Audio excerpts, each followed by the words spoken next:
My name is Dr. Joy Carter, and I have the extreme honor of being the Dream Scholar coach. I've been doing this work now since for the last 4 or 5 years. The idea behind the Dream Scholars was to allow students to be subjects and not be objects. In the past, when we were first started with the Lumina conference, we had student panels, and we brought students in at the end of the session to get their voices and to hear what they had to say. And this was about, and shortly after that, we got into the period of time where we had embedded reporters. We had the war going on, and Anderson Thompson and all these people were going exactly to the sites and being with the troops and kind of talking to people about what was going on. So DREAM decided we would have embedded scholars, that we would have them come at the very beginning of the conference, be able to participate in the conference activities, and then to at the end be able to give feedback on what they saw and what they learned. And so it has evolved, and then last year the decision was made, well, we don't have a chance to have question and answer. We have them up here, we want to have dialogue with them. Let's see if we can make this a reciprocal kind of thing and not just make it a kind of sages on the stage. And so that is the purpose of this particular session. It is a chance for us to engage with the scholars.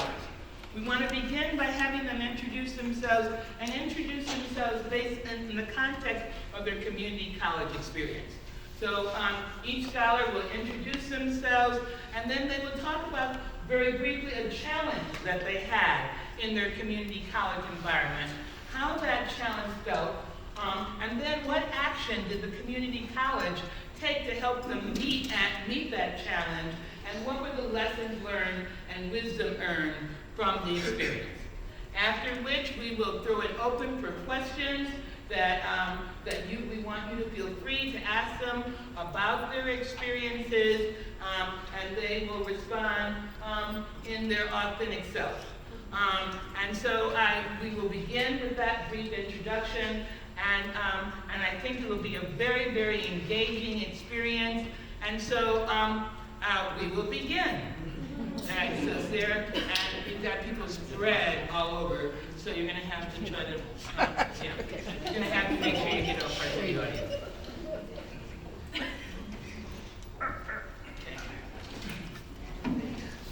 So my name is Sarah Wood.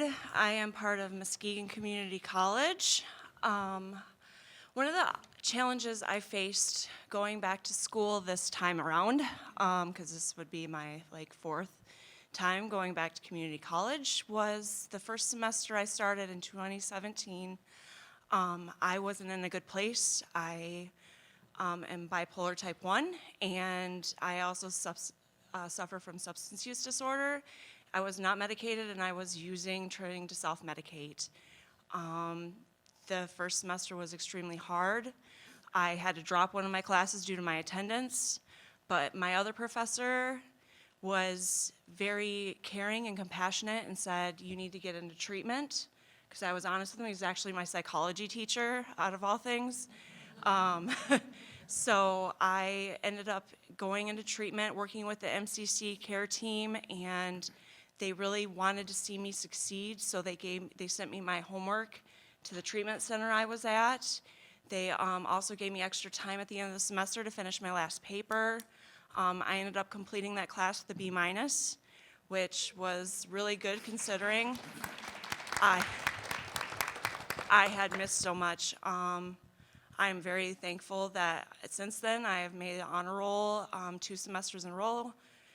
This past semester I got a B- in biology, which kind of dropped the GPA a little bit, but yeah, so that's one thing I'm very thankful for my college.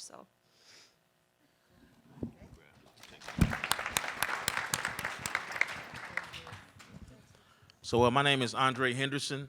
I'm a student at Olympic College in Washington State.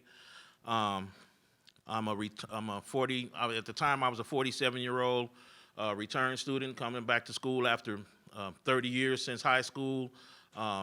Ex-incarcerated student, and also at the time I think I was a year and a half into recovery from long-term drug addiction and alcohol abuse. So it took a lot of courage and faith for me to step out and try something different in the first place. But one of the obstacles that I faced during attending community college was that I couldn't get employment at the college due to my background and the policies and practices around doing background checks and how we bring those to students and things like that. So I was told that I couldn't work around vulnerable populations. I felt I was upset, and as a matter of fact, I was pretty incensed because my response was, well, I am a vulnerable population. So, who's sticking up for me, who's advocating for me, and who's protecting me? Where are my protections, right? So I didn't know what to do about it at first, but I ended up talking to a couple people who I had formed relationships, people that worked at the college, and before I knew it, there was people coming up asking me about it, trying to guide me, encouraging me, and before I knew it, the fight had took on a life of its own. And I call it a fight because it was a fight against the status quo, institutional status quo, and surrounding the practices of that kind of thing, and the answer, what I was told is that, this is the way it is. If you have a charge on this paper, then you can't work, and that's it. I couldn't explain anything or anything like that, so I would say, and after that, things did begin to change. I did eventually get a job on the campus. Policy started changing. I have been able to speak up for other students who have come along in the same circumstances. I've since then started a reentry collective at our college, and that's been getting a lot of momentum. And so the thing that I learned from that is that watching people come out of the woodworks, people who I thought that I didn't know anything about me, and I certainly wouldn't have trusted in my past life. These people fighting for me and standing up for me in those ways made me know that thing was possible, And it also it inspired me to want others to know that and to have that kind of support. So I guess I learned or reiterated what my mother had always taught me, and that's a closed mouth don't get fed, and don't suffer alone. You let people know what's going on with you, and there are people out there that care and want to see you succeed.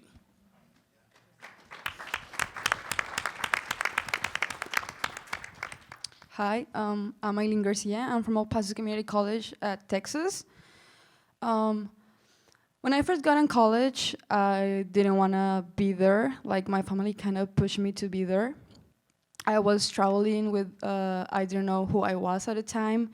And for that reason, I didn't feel like I belonged anywhere.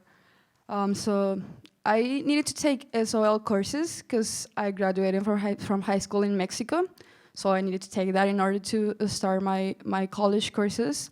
And I remember when I was taking those, I will have sat on the back alone, like just put my hoodie on and like not talk to anyone or not answer any question, even though I knew the answers, because I didn't want anyone to notice that I was there.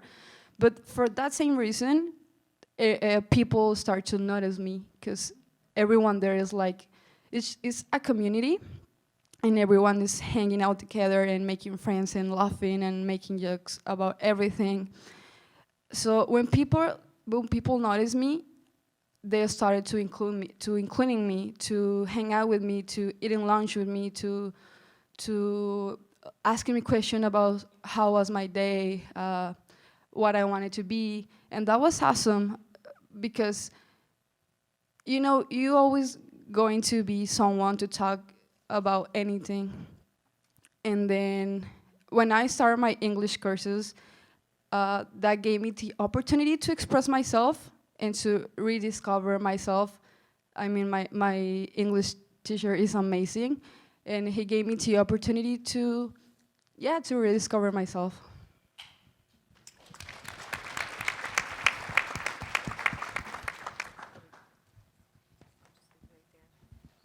Hello, I'm Marilise Diaz. I go to Gateway to College at Holyoke Community College.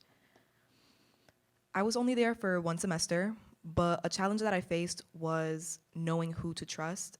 I came straight from high school, so I knew a lot of people and who I could trust and who I could talk to if I ever had a bad day or I just needed some help with something.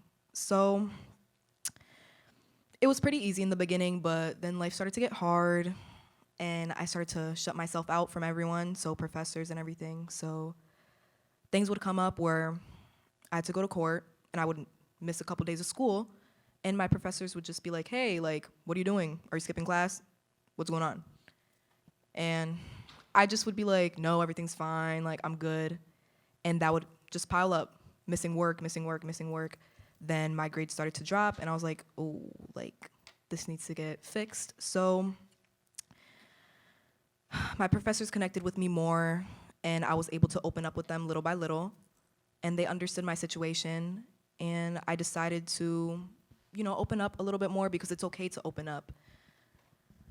And yeah, I don't know what to say. Oh, yeah, okay. For the obstacle, hold on. My name is Tuan Nguyen, Northeast State Community College, Bluntville, Tennessee. The obstacles I faced were both external and internal. Externally, financial, just the financial problem. I'm used to working full time, having full time pay, and just balancing a work schedule with a full time school schedule and fitting in the studying and all the homework and everything, and just trying to get by with the bills on top of that. That was a real struggle, but luckily the school had the support system in place to help me succeed. Like, I don't know how many were there during the plenary session, but I don't know if I would have made it past that first month if the school didn't have the services that they had. Internally, I didn't know where I belonged at the school. Coming back at 31, I felt out of place. Like I want to get involved in school, but then I feel like, I'm surrounded by these 18-year-olds that are doing the right thing, and I feel like if I go out there and pursue like the president position on the student government, I'm taking away something from these kids that are doing the right thing, where it took me 14 years to get my head right, and that was probably the biggest, trying to find that place where I fit in. But luckily, the school showed me that a student's a student. It doesn't matter about age, sex, creed. A student's a student, and if you perform well and you do what you're supposed to do, you get rewarded. And I just buckle down and just try to do the right thing. And and the school rewarded me, helped me, nominate me for to get selected for this, and just without that support and that showing that that we are all students and they're going to treat us all equally, that was a really big deal to me.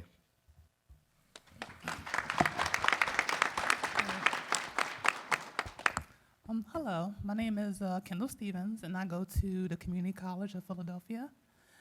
And as a transgender woman, I am routinely excluded and accustomed to having my voice silenced and having my identity weaponized against me.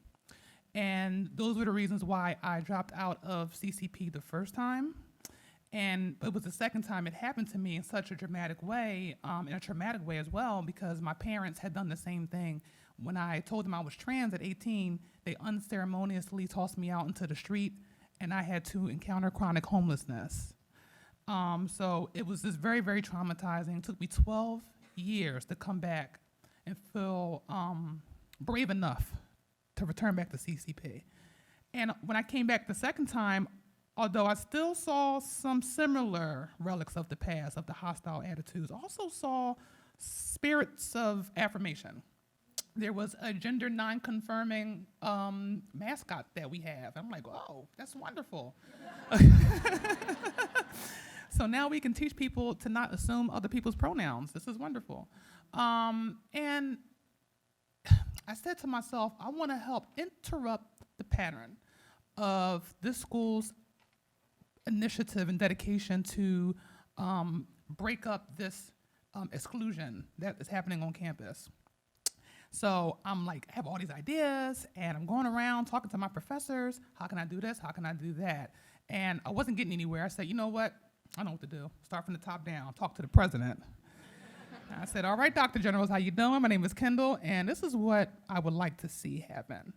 And we got some work done. Talked to Dean of Students, Dean Asensio, who's right there. And he's someone who checks on me every week, and we talk to very frequently throughout the week, just talking about how things are going and how we can make the school better. And a special shout out too to Dr. Shea Sweet, who I spoke to about getting our very first LGBTQ+ course at our school. And we were able to cross-pollinate and exchange some ideas, and it was very synergistic because I'm happy to say in fall 2020 we will have our special topics LGBTQ+ course at CCP. So what I learned is the power of self-advocating. It's very, very important, but the students need to feel emboldened to do so. We have to feel that power, and when we felt excluded, then we're saying, well, we don't belong here, so why should we contribute to this society here, to this community here? And we begin to not want to invest in it. So I did learn that my school is extremely passionate about giving students, especially marginalized students, a platform that they can feel affirmed and feel honored. And they do that by all of the many initiatives that cater towards these minorities and marginalized communities. Thank you.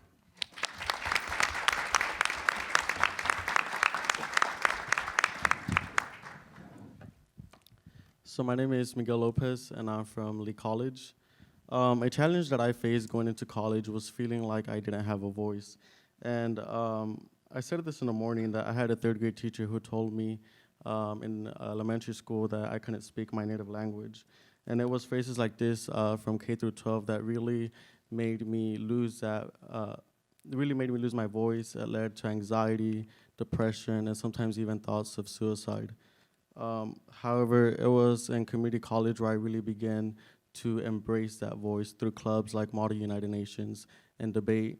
To me, Lee College was really my family when I felt like I didn't have a family. Just to give an example, there was one time where I felt like I wanted to give up, not just on college, but on life. And I remember I went to the Dean of Student Affairs, and I had never met her before.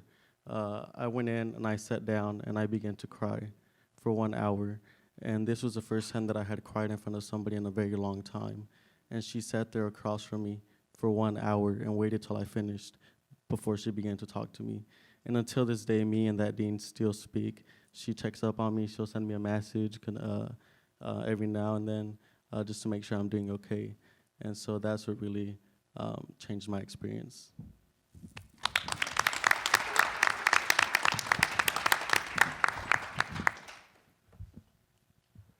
I'm Jacob MacArthur from the White Earth Tribal and Community College. The challenge that I faced as an older student was similar to Twan's, where I'd been in the workforce my entire adult life. I was used to working those full-time hours, earning that full-time pay to, pay the full-time bills that us adults have to pay, So it was a struggle to, fit my school schedule into my life. Working, taking care of a family. I really had to dig in and make sacrifices, sometimes go without, but thankfully I made it through that first semester. Perfect attendance, 4.0 for the first time in my life.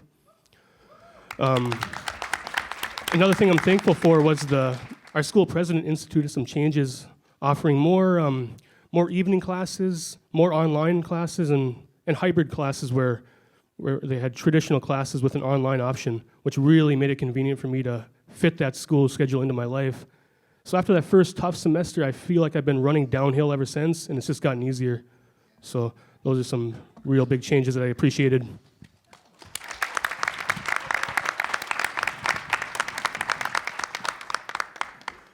So we're going to throw it out for questions, but I just thought, because I wanted you to hear, could you just tell them your grade points?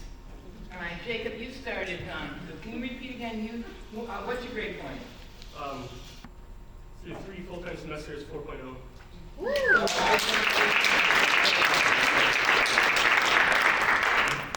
Yeah. I don't know my grade point. I'm gonna say it's a 3.5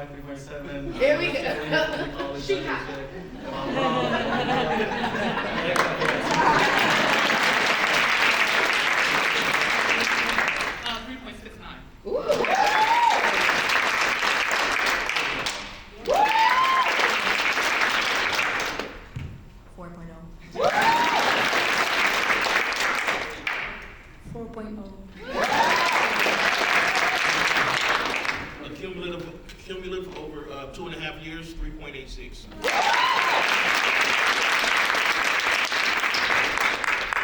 Well, until biology was 3.4.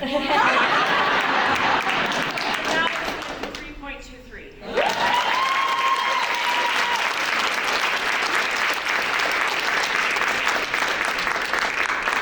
I just wanted y'all to hear that. Many nights it took to earn those. Okay, does anyone have any questions? Yes, please. Good afternoon. I'm particularly interested in the decision to apply and go to college. Maybe you can think back to that time when you were, discerning or considering if you were really going to try. What was that like for you, and what did you find something, anything in college in particular that motivated you to apply? I've always wanted to go to college for a long time now. Just financially, it's never been possible. But Tennessee came up with this incredible program, Tennessee Reconnected, and any person living in Tennessee for a year over the age of 25 that does not have an associate's may go to community college for free. You know.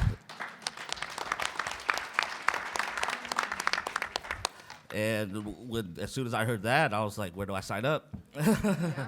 And from there, just kept going. Go Gadget Arms. Here we go.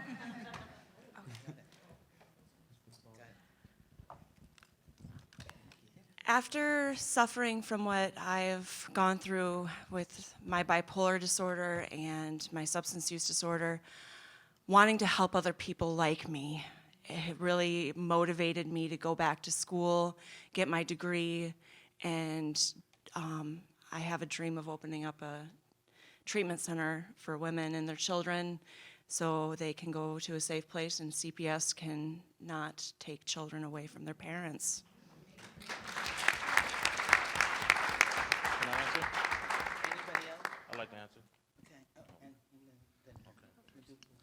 then- So it's interesting for me because something that I had taken for granted and did not really see the blessing in is that I come from a line of educators. I had an uncle and aunt who both taught in college, and another uncle who taught in grade school. My brother is a Harvard graduate. He's taught in college. And so, but that's something I never saw myself in. I was, I guess, into my own world, running from my own demons or whatever. And when drug addiction had finally brought me to my knees, I knew that I needed to do something different. And I remember my mother telling me for years, you need higher education. And so, and I remember I had walked back and forth past that college, never paid another attention to it, but it was that just, finding that rock bottom and wanting to do something different. And I say all of that to say higher education had been a protective factor for me all along, had been a cloak, because I'd seen it in my own family.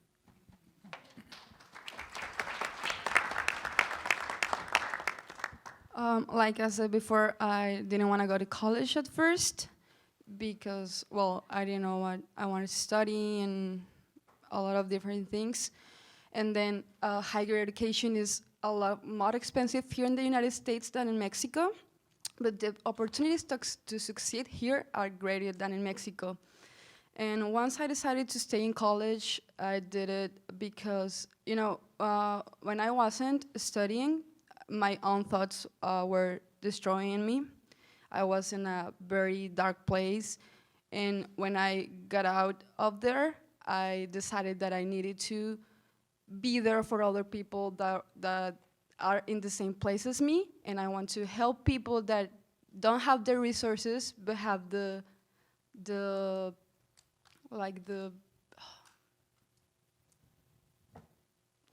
want to study. Yeah, the willing. Yeah.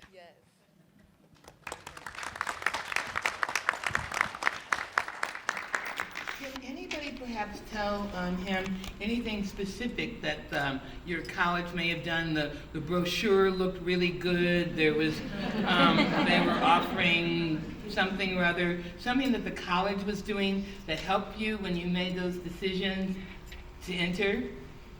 Yeah. Yeah. So for me, it was all about knowing what initiatives were already at the school that related to me and my own personal journey and spoke to my personal identifiers. So once I saw the gender nonconforming mascot, that was a start. So when I actually came in and kind of spoke to some people, some students and some teachers, and they're like, you know, we actually have an LGBTQ center here. I'm like, what? Wow, that's amazing. Okay, so maybe you do want me here. I mean, maybe I will feel included. And it's all about the spirit of inclusivity. And if you do not have programs and initiatives in place that makes your students feel welcome, they're not going to come. And then you're missing out on affecting change in these communities that need the education the most.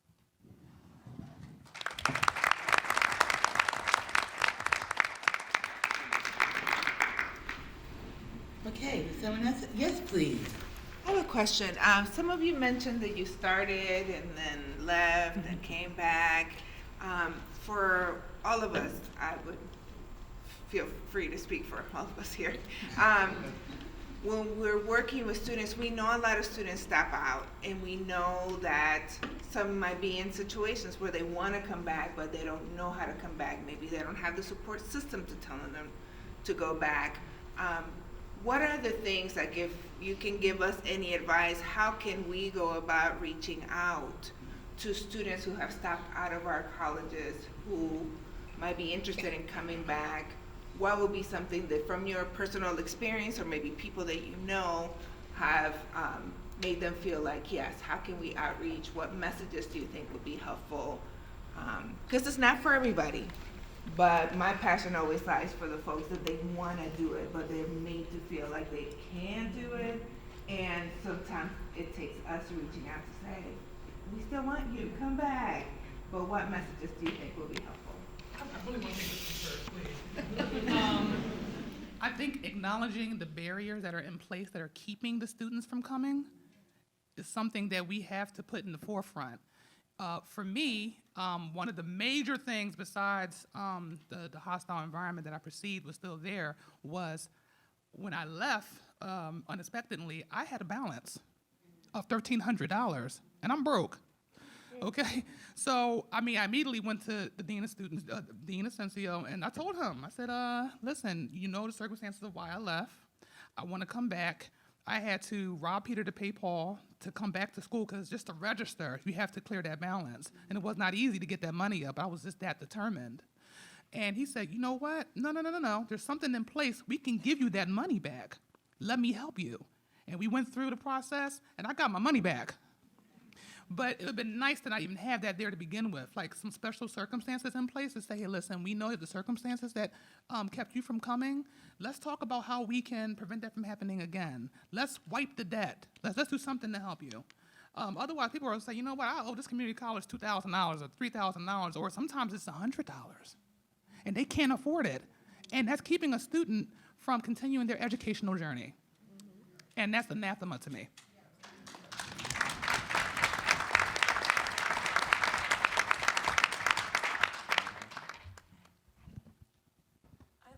To piggyback off Kendall here, this is my 4th or 5th time going back to community college, and the first few times I was not ready. I owe GRCC quite a few $1,000s, but St. Paul College, before going to Muskegon Community College, I had to pay them $900. I had to sell a vehicle just to get back into school. And I just wasn't ready at St. Paul. I was pressured into going by my very emotionally abusive boyfriend just for the money. And I now owe that money, and like I said, I had to sell a vehicle, so, you know, I do owe GRCC still quite a few $1,000s, but Muskegon Community College let me come in. They still gave me student loans when I needed them because I'm an out-of-county student. That's another thing that's kind of hard is your tuition's a little higher when you're not in the county that the school is in, and there is no community college in Holland, Michigan. And besides, the only college they have is Hope College, and that is like $40,000 per semester. So, with that being said, I can't afford that. So, making it financially, able, making students, helping them be financially able to go back to school is definitely something that will help them want to go back. Yeah.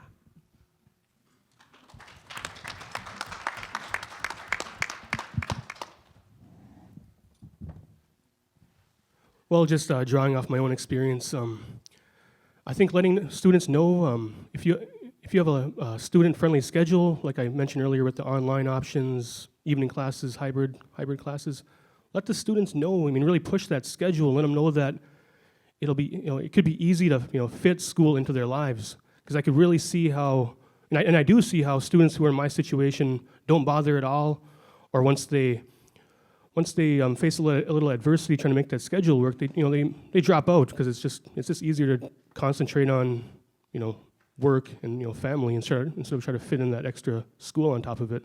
So really push that schedule and show them how school can fit into their life.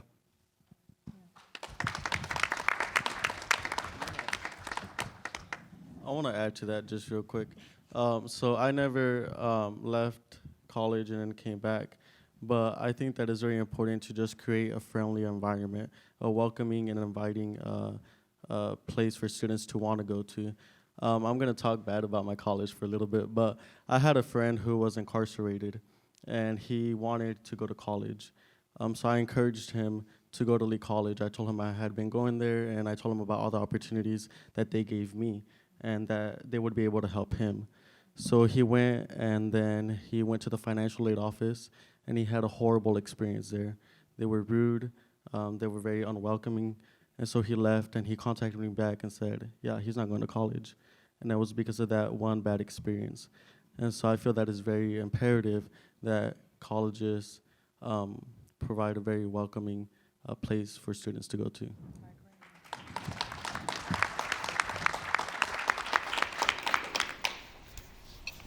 All right, yes, please. Yeah. Hi. I was reading between the lines of what you have told us so far. I work in institutional research, so I like to do some social research, and I wanted to thank you guys, because you just gave us more tips than what you think for all faculty and staff. And I'm going to repeat some words that I heard from you. For us to be successful, you have to be caring, compassionate, amazing, an active listener, understanding, welcoming, inclusive, flexible, helpful, protective, passionate, and friendly. Thank you very much.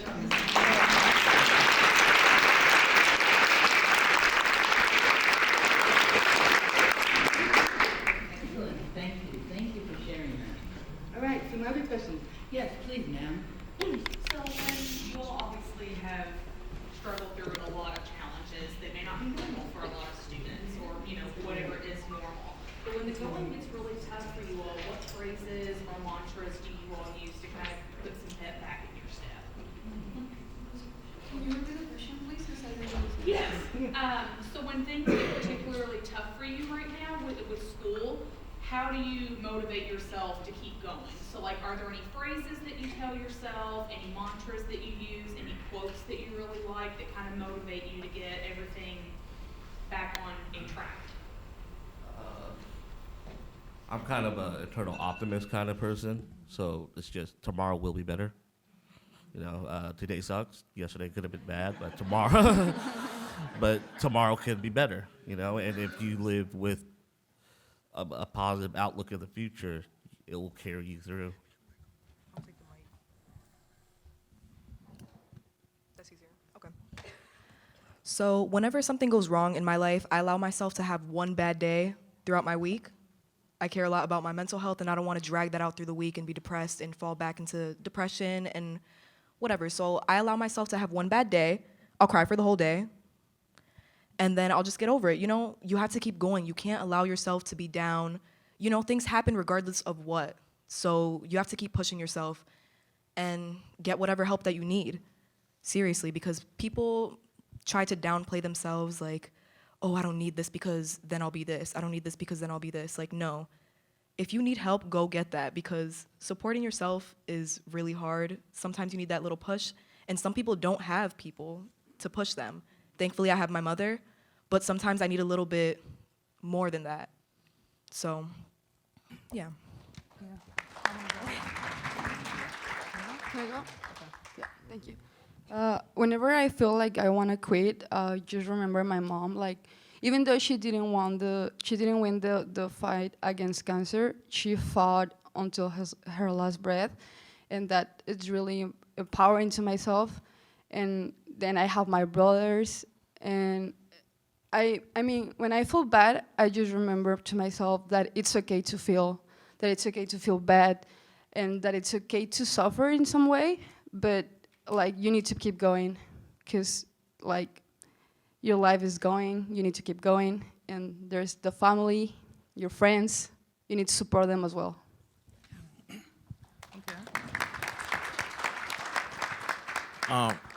I'm a person who's huge on, you know, mantras and quotes, and you know, not because I know a whole lot of them, but because I find them very, very useful. You know, some people say they can't do that, but I'm like, you know, one of my favorite ones that I would share was from Mother Teresa, and she says that we can do no great things, only small things with great love, and that I use quite a bit because, you know, when things are not going so great, you remind yourself that it's the process, you know, it's the longevity of the situation, and that just like there's been ups, there will be downs, and there will be more ups. So the great things the small things that I do with great love is the showing up tomorrow. I'm gonna get up when that alarm clock goes off, or the not giving up at the end of the day, or to do this reading, even though you know you got other things you have to prioritize, and all these things that are small things, but they add up to greatness. Thank you. So I have one in particular, it's on my Facebook page, and it would be from C.S. Lewis. And don't quote me, this might not be exactly right, but it's close. You may not be able to change the past, but you can start where you are and change the future. And I have quite the past, but that doesn't determine my future. Yes. And one more. So I guess my mantra aligns very perfectly with my school's mantra, which is the path to possibilities. So the first thing I do is I evict whatever negative thoughts I have in my mind for non-payment of rent. And then, right. And then after I do that, I always reflect back to a very, very personal and amazing childhood movie called The Wiz, which is the African-American version of The Wizard of Oz. And one song in particular is Ease On Down the Road. And they say, don't you carry nothing that might be a load, just ease on down the road. And that's how I remain on my path to possibilities.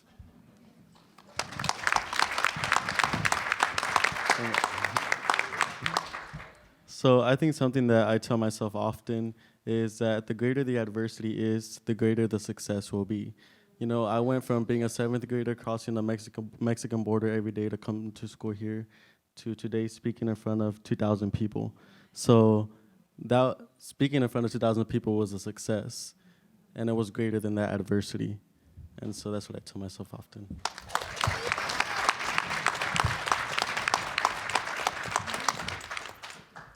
My mantra has been pretty simple. Get moving. Ever since my mom passed, that's been the words I live by. Just keep moving, get moving.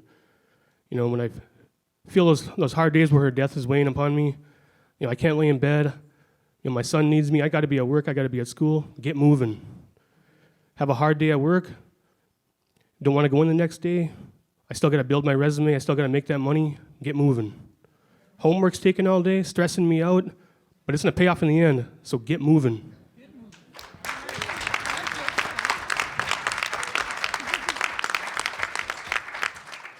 Sir, please, you've been waiting. Yes, sir. Incredible educator in the world.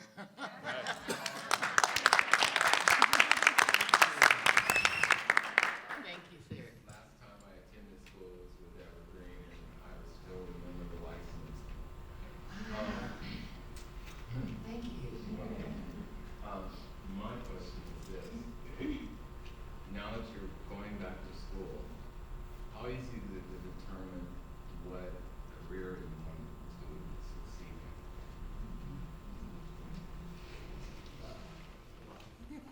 I'll go first, I guess. I don't know. I have a little line or joke that I tell myself that, or I say to my friends and family is, one of the worst decisions I ever made was not go to college right after high school, but it's also one of the best decisions I ever made. Because through that time, I worked many different jobs, and I started figuring out more about myself, what I like, what drives me.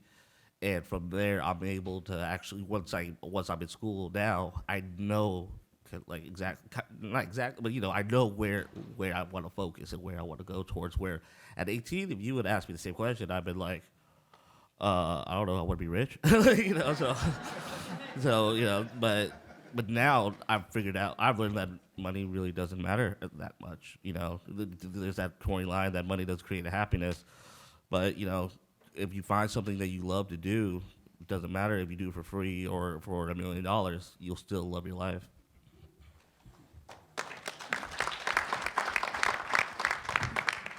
I'd like to answer to that one also. So for me, I still don't know what I want to be when I grow up, but I now have a path, a direction, a motivation, and empowerment that, so I know I'm going the right way now.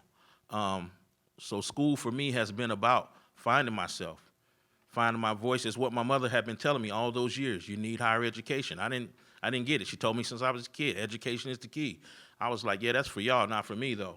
But when I got into school and I had this perspective of all the things that I had been through, good and the bad, I was eating it up. I'm seeing life for the first time in the last couple years. So I guess from looking from that perspective, and having all of this intrinsic value in learning and just I'm like a kid in a candy store now. I want one of those, about two of those. You know what I'm saying?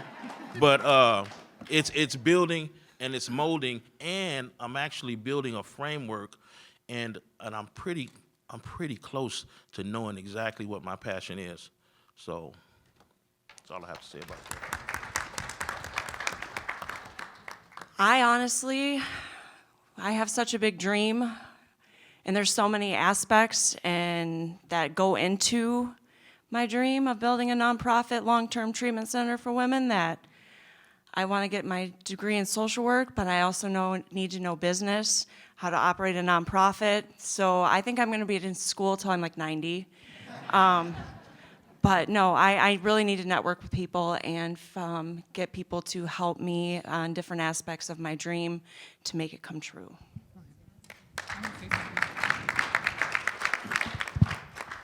The Scarecrow in the Wiz said that ignorance is the darkness of the mind. And it's very, very true. And for me, it wasn't just about me being passionate about something that I just like to do. It was about me connecting with my community, making a broader impact. We are community colleges. And it's not just about the individual communities that go there. It's about what you can invest in it. What do you plan on doing with your community, with other communities?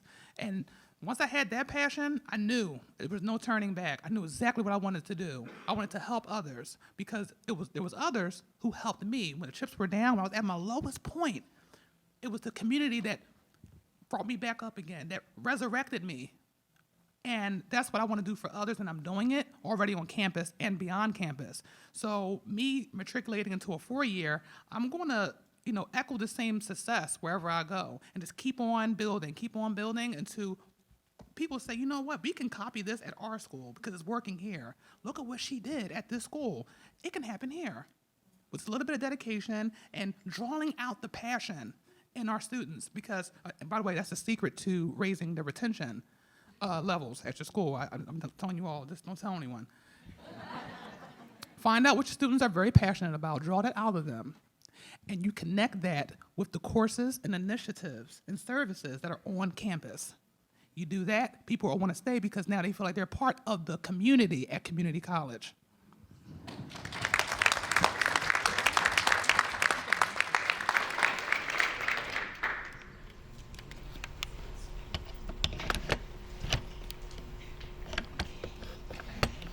Any other questions?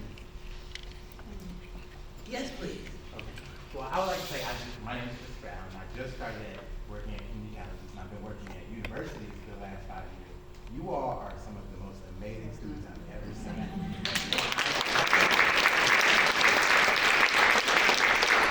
I come from a family, a lot of the struggles that you all have gone through, and a lot of my brothers I have 9 adopted brothers, so they all are going through something similar to you all. So I see some of them in all of you all, and I just want to say you all are amazing. And I'm serving as an advisor for the weekend and evening classes and courses. So I wanted to say, what was some of the relationship like with your advisors, and, or what would you wish your relationship was like with your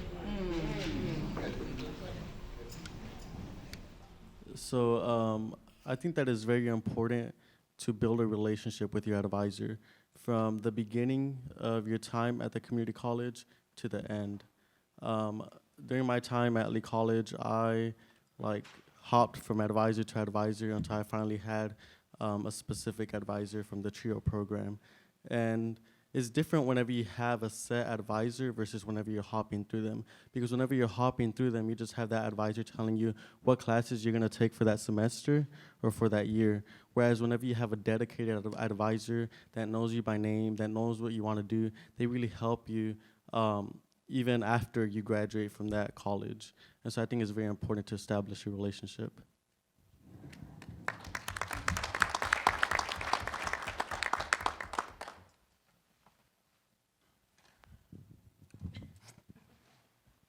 Kind of echoing what Miguel said about forging that close relationship. I'm fortunate that my advisor was my former boss when I worked at our tribal housing office. So she knows me very well. She understands my goals and ambitions. So she, whenever we go over my schedule, she kind of points out classes that would benefit me. Whenever she sees opportunities, scholarships, internships, she's sending those to me. So that close relationship has really, really paid off and has helped me along in my educational career. So I remember when I first got in college, I went to see a counselor, not an advisor, a counselor, and he told me that my English skills weren't even good enough to continue with my classes. So that made me feel like really, really bad. And I don't know, maybe they need to expand the vocabulary and to choose different words to express with students, because that made me feel like, okay, I'm gonna quit. Yeah. Yeah. I wanted to say something. I think it's very important as an advisor to not just listen to what your students are saying, but what they're not saying. We can pick up a lot on these nonverbal cues. Sometimes the clothes are disheveled, and we see something else with them, or maybe you ask them something, they hesitated. We have to peel back the layers of a person and find out what's lying down beneath.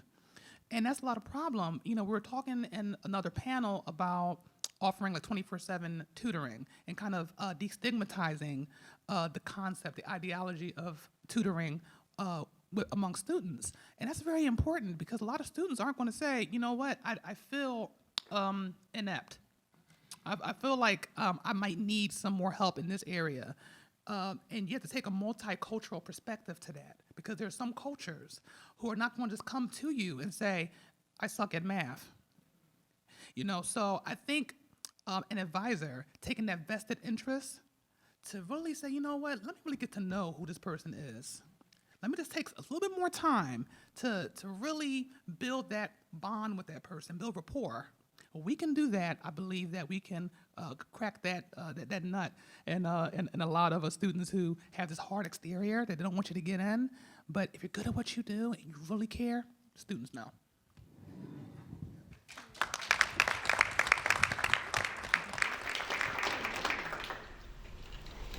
All right, another question, please. This is a rare opportunity. And there is no silly question, as we tell our students. Yes, ma'am. Hi. First of all, I think it's just really a privilege to hear and learn from you.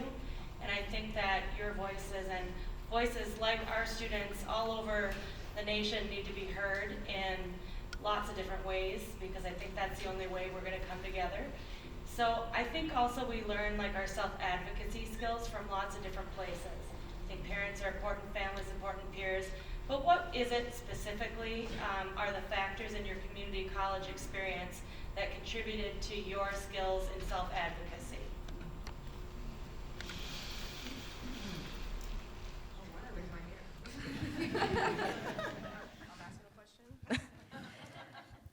So a lot of my professors didn't just care about teaching me, they cared about what was going on. So if I was quiet one day, I'm usually loud. I'm not right now, but.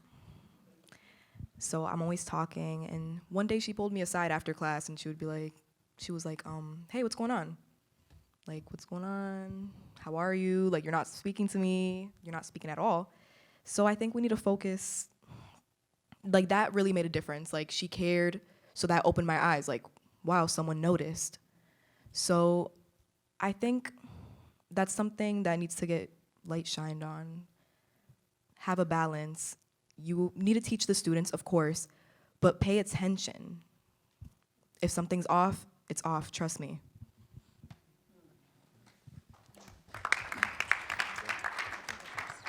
I'd just like to say that I think that when students feel that they're heard, it makes them want to talk more. And so I come from a place where I would never want to speak up or stick my head out, stick my neck out, or anything like that. I just kind of stay back in the shadows, be quiet, just kind of, and I did that a lot in my life to protect myself, in dangerous neighborhoods and situations. You just keep to yourself.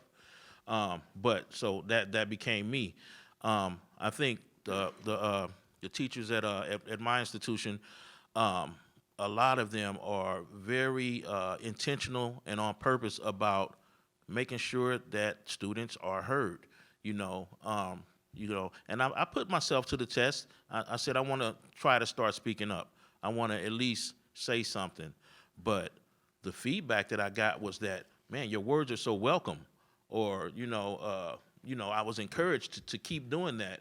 And so, next thing you know, we kind of built this relationship or culture where it was okay, and not only okay, but it was expected and valued. And so I started speaking up more and more. Next thing you know, they can't get me to shut up. So, yeah, so that really helped me.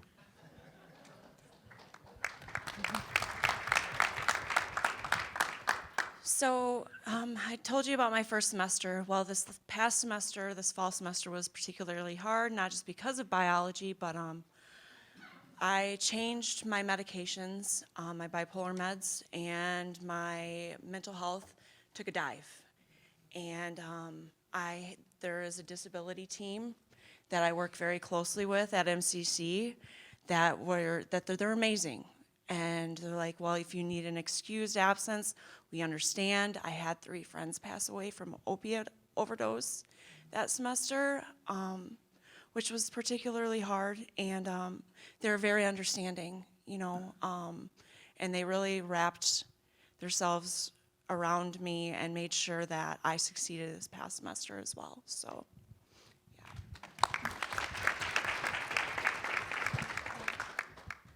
yeah.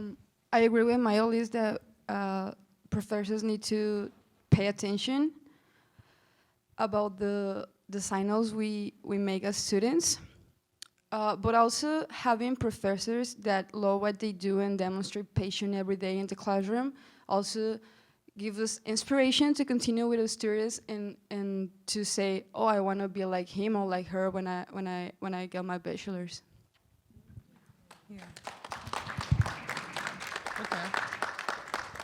To answer your question, how can we get students to find autonomy to be self-advocates, right? Well, many of our students are thriving despite some very grim circumstances, right? So they're naturally resilient, and we have to tap into that resilience because that's how we seek empowerment and self-determinism. So that's what I think many students are trying to connect with, but we have to draw it out of them. And for me, the teachers have taken such a vested interest with the students. It's unreal how they're able to do it. And they're from the community that we live in, many of them, you know. I had a teacher that, I ride motorcycles. So I had a teacher that see me on my motorcycle in front of my mom's door. And she said, you know what, I walked past this house for 30 years. I'm like, man, my mom lived here for 30 years. She said, I never saw you, I cannot believe. And we were able to have just a very candid conversation. And I revealed some things to her that she didn't know, and she's like, "Thank you for sharing that with me, because now I feel like I'm getting to know you better." And students know when they're getting blown off. They know when they're not being valued. They know when they're getting screwed around, and they're asking for services, they're not getting them. We know it. And giving students a very clear platform where they can express themselves, that's how we connect to that advocacy inside of them, because they have it. They have the fire in them. Now we have to throw some accelerant on it.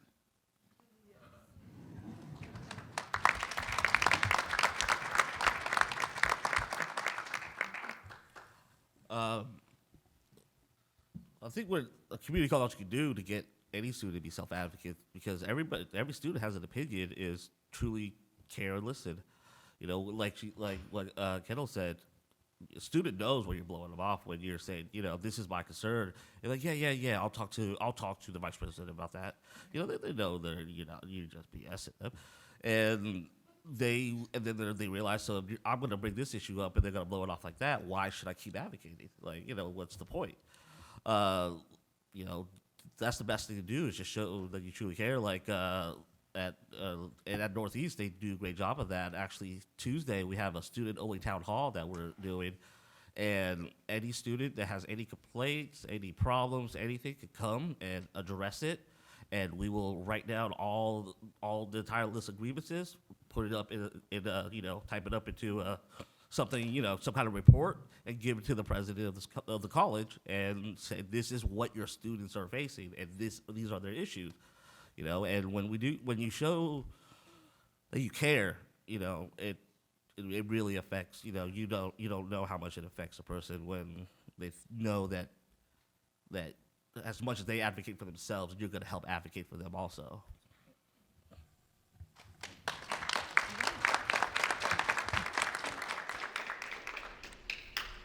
Okay, one more. I have a question. Oh, please. Sorry, please wait. Thank you so very much. Well, and just like everybody has shared, you guys are amazing. So I'm very, very touched to hear your stories. So I've been in higher education for over 30 years. I know it's really, really young. But this is truly the best time to be in college, because we are so committed to your success. Because having been a student like you, I hadn't heard this conversation. I didn't hear this same type of conversation even 20 years ago. So you guys are darn lucky to be here where you are, because we're making things work. So my question, and you kind of mentioned a little, but if you could identify a barrier, like a policy or a practice that we're creating at the college that has become a barrier for you, if you could identify like a financial aid deadline, or like when financial aid gets dispersed, like what are we doing to you guys that are creating barriers for yourself, for you? Just like one or two, not Yeah. No. I actually only have one. Actually, you only have one. It's penalizing students for being absent from class. You know, for instance, I have to talk to one of my teachers because I have another event that I have to miss, and in his particular class, you missed the second course, you drop a full grade, which is a bit ridiculous to me. So, you know, so that is an issue. We're already going through so much. We have kids, we have families, you know, we have jobs and internships that are required by the college, and we have all these things. Sometimes we can't find a way to get to class that day because we don't have the money. And we're willing to do the work, but we can't show up to class that day and we're getting written off. And when that happens, now we went from an A to a B or a B to a C, and then you get disillusioned, you get disenchanted. So we have to work with these students who are high risk and not penalize them for having these circumstances, because that's exactly what's happening when you say if you don't come to class. Because at the end of the day, they paid their money. They paid their money. So let them have a little bit of breathing room to correct whatever issues they have going on in their lives and be able to pass the class on their terms.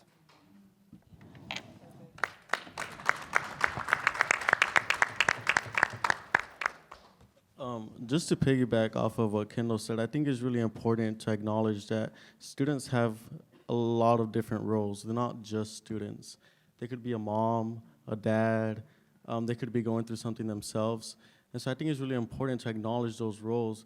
And kind of like she said, if a student can't make it to class, it's probably because they're working. Because if they don't work, they won't be able to pay for their tuition, right? And so I feel like a lot of times educators forget that. They set these really strict rules that aren't really inclusive to people who can't just afford tuition, who don't have a ride to get to school. And so I think, yeah, it's important to acknowledge that.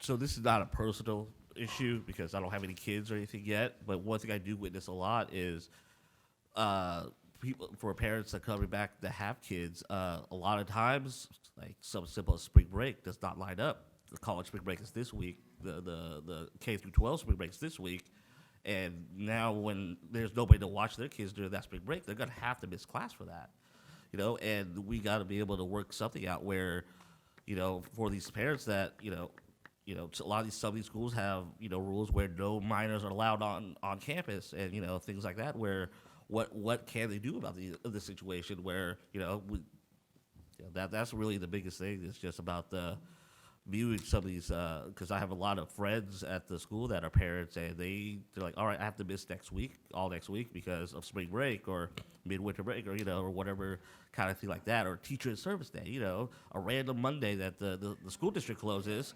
But what's a parent going to do? They have 3 classes that day, but their kid's at home at 8 years old. They can't leave them by themselves. So that's really, I see, a policy that could be worked on.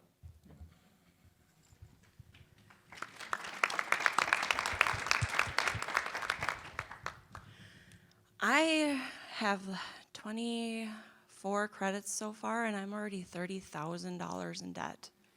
A lot of it had to do with being a single mom and trying to go to school.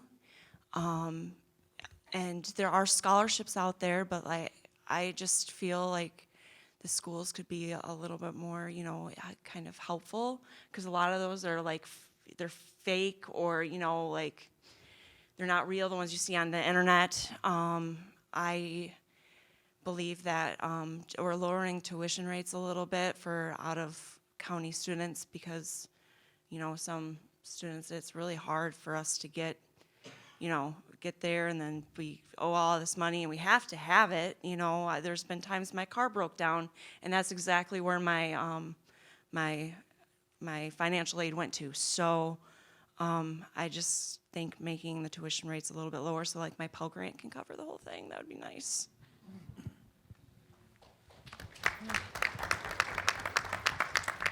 I just got one. I think that we need to continue to push, and further and advocate for more inclusive curriculum for that reflect identities of marginalized and underrepresented communities, because representation matters. And it was years and years and years as a kid, probably in high school and stuff, until I started realizing that the history books and the things that I've been learning weren't all of the truth and stuff so with those kind of pervasive ideas and ideologies, my culture and my community don't predominantly control the media and anything like that, or the school books. So I'm always looking for changes in diversity of curriculum, and I think that when you give a student, a child, a person, the ability to see themselves reflected in their surroundings, then that's empowerment right there. Yeah.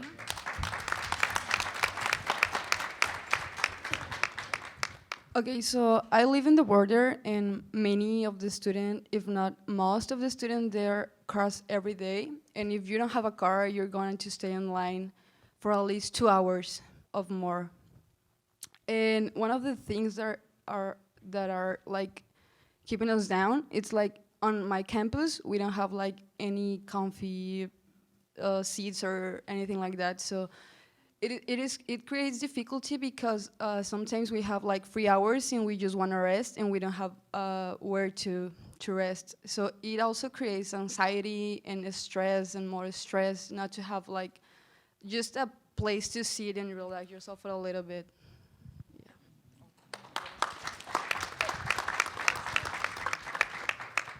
So adding on to Tuan and Sarah, being a parent isn't easy at all. I'm not a parent, but I see everyone's struggles, and it's a hard job. So why are you getting penalized for being a parent? You got to do what you got to do.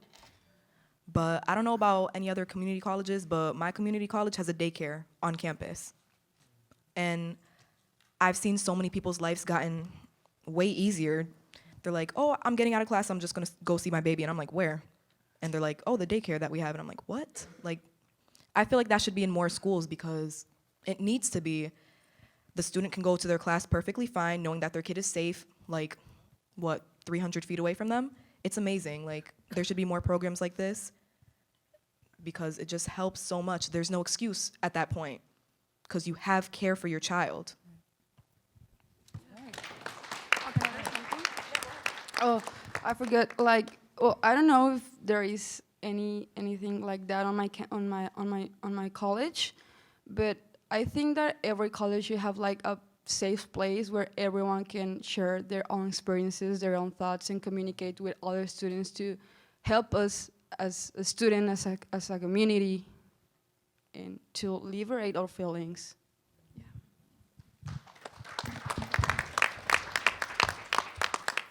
So it's not so much a policy that needs to be overcome, but it's, I think, something that should be in place. Is this year I've done a lot. One of my projects that I've been working on, it has to do with adverse childhood experiences, and one of the biggest things that they were trying to teach us is approaching situations with what they call a trauma-informed lens, where a student that falls asleep in class, don't just assume that it's, and punish them or do anything punitive, and assume that they partied all night or stayed up all night playing video games and that's why they're sleeping in class.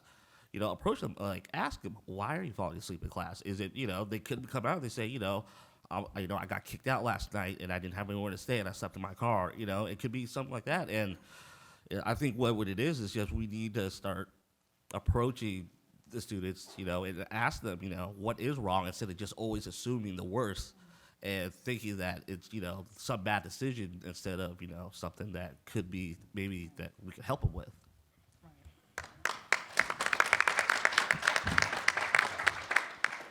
I second the need for childcare, as Mayor Lee's mentioned.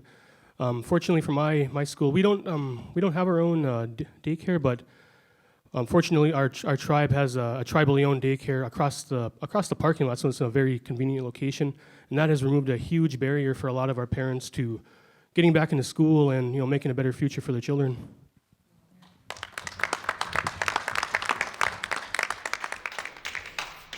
I'm sorry, can I ask a follow-up question? It's a yes or no. So on our campus, we are considering doing a life scale assessment for students that come in. So there are scales that you can use that, depending upon your experiences, it gives you an indication of where a student might need help that is not academic. Would you be comfortable doing that coming into an institution, or would you need to establish and build a relationship and trust before you reveal some childhood trauma that you may have experienced? Build trust. Build trust. Thank you.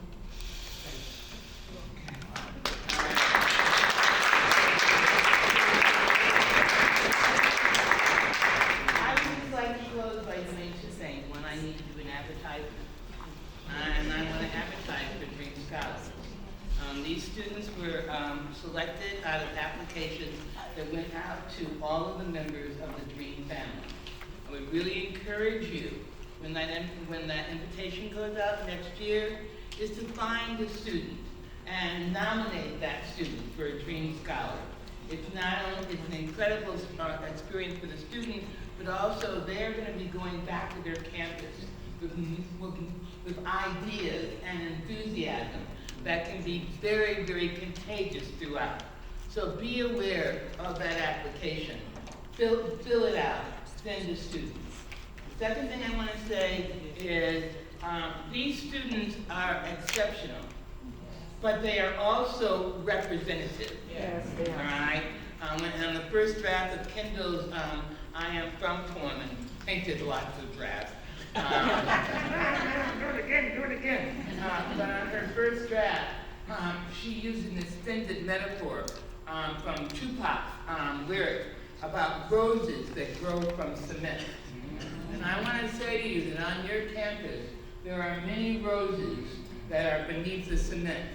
And all they need is, as the gentleman said, the watering, the loving, and the care, so that they too can bloom, they too can shine, they too can manifest their destiny. All right, so go see those roses.